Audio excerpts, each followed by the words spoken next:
Hey, what's going on guys? Kova here and welcome back to some more daily transfer news. We got some really defensive episode today. There's a lot of goalkeepers and a lot of defenders in it. For some reason, not too many rumours for attackers like wingers or strikers. But before I do start, make sure you are subscribed to the channel to get these videos every single day. A little notification to show that I've uploaded so that you can get the latest gossip without even having to look for it because I've already sourced it and put it together in a video. So we are starting off anyway with Joe Hart. Obviously, he's going to feature quite a lot pretty much until his transfer is done. And this is a little bit of an update. Everton want him on loan, but they are put off by the combined £7 million fee it'll cost. I think it's like £4 million in like a wage payment to Manchester City. Sorry, not wage payments, like a transfer payment to Manchester City, and then like £3 million in wages just to Joe Hart. So it's a £7 million just to get him for the full season.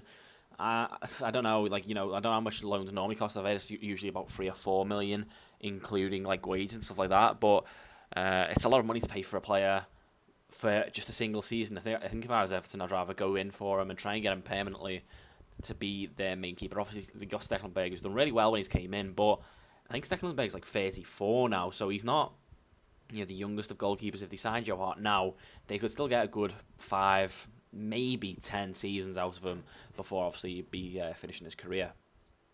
Next up is Koulibaly. Obviously, this guy's pretty much been a transfer rumour since like the whole transfer window opened, and nothing's really changed. Apparently, Chelsea have ended their interest, but they have left a 40 million take it or leave it offer for the Frenchman, and obviously Napoli have now got to decide whether they want to accept that or try and persuade Koulibaly to sign a new contract and get him to stay at Napoli. Next up is the mystery Italian centre-back that Chelsea have gone for, and that is Romagnoli. He is a centre-back who played for AC Milan. He was signed from Roma for like £15 million. He's like 21, and he's kind of like seen as like the future of Italian like football, like the centre-backs anyway. And he played 34 games last season for AC Milan. Now, they weren't too great. That doesn't mean Romagnoli isn't or is. However, Chelsea do see him as a really good talent, and they offered 30 million for him, which got turned down by AC Milan. And obviously, I think that's more to do with the fact that AC Milan have actually got new ownership who aren't afraid to reject big bids. Next up is the big one, and that is Mohamedou Sakho as maybe leaving. Jurgen Klopp is set to allow Sakho to leave on loan, and it was meant to be to Sunderland. However, from what I'm reading more recently, as in today, the last few hours or two, and that is that Sunderland are not interested in getting Sakho on loan, and he will end up probably staying at Liverpool.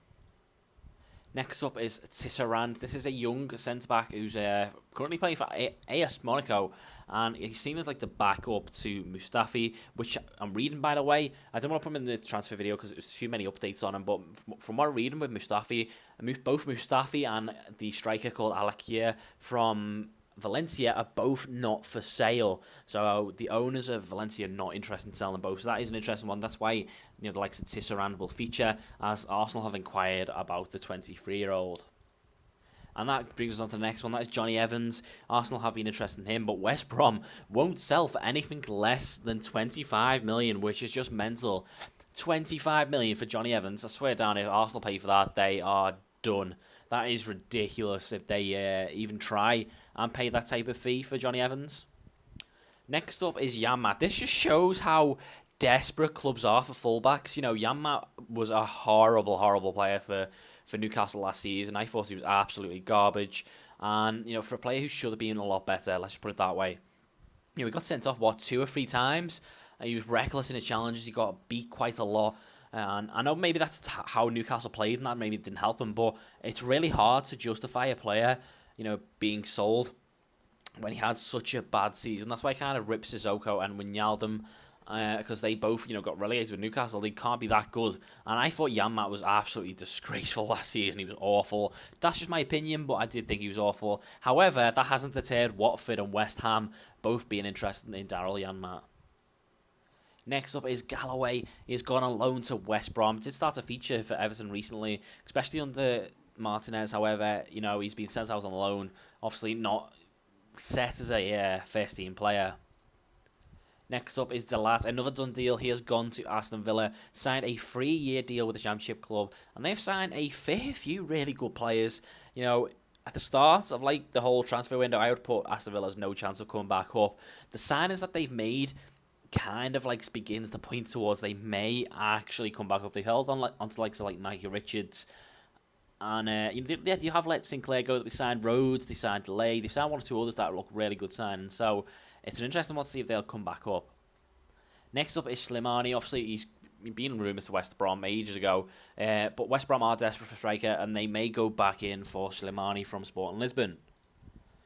Next up, Abel Hernandez. He is getting linked to Aston Villa again. And I think Hull are ready to offer him a new deal to kind of ward off that interest from Villa. Bravo is next up. He is set to finalise a move to Manchester City within the next 2 days, guys. Sirigu is, a player playing for PSG at the moment, but however, he's getting linked with a loan move to Hull. They are interested in getting Sirigu on loan from PSG. Stoke are interested in Phil Jones. They're ready to give him a lifeline to his career and try and kickstart his career all over again, basically. Stoke assistants came out and said they do want Phil Jones. They are the type of club who gave players such as Phil Jones who not like playing, or when they do play, they aren't playing well. The type of club to give them a chance and turn their careers around, i.e. Ryan Shawcross, for example.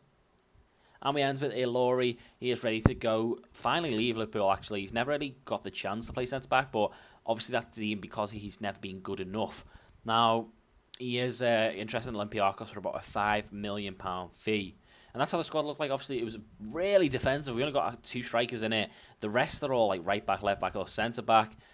Deals going on, and even the bench is all goalkeepers or centre backs. So, if you did enjoy, slightly boring episode, but hopefully that means there's a few good big episodes coming up soon. If you did enjoy anyway, let's try and get 10 likes as always, and I shall see you tomorrow for more transfer gossip.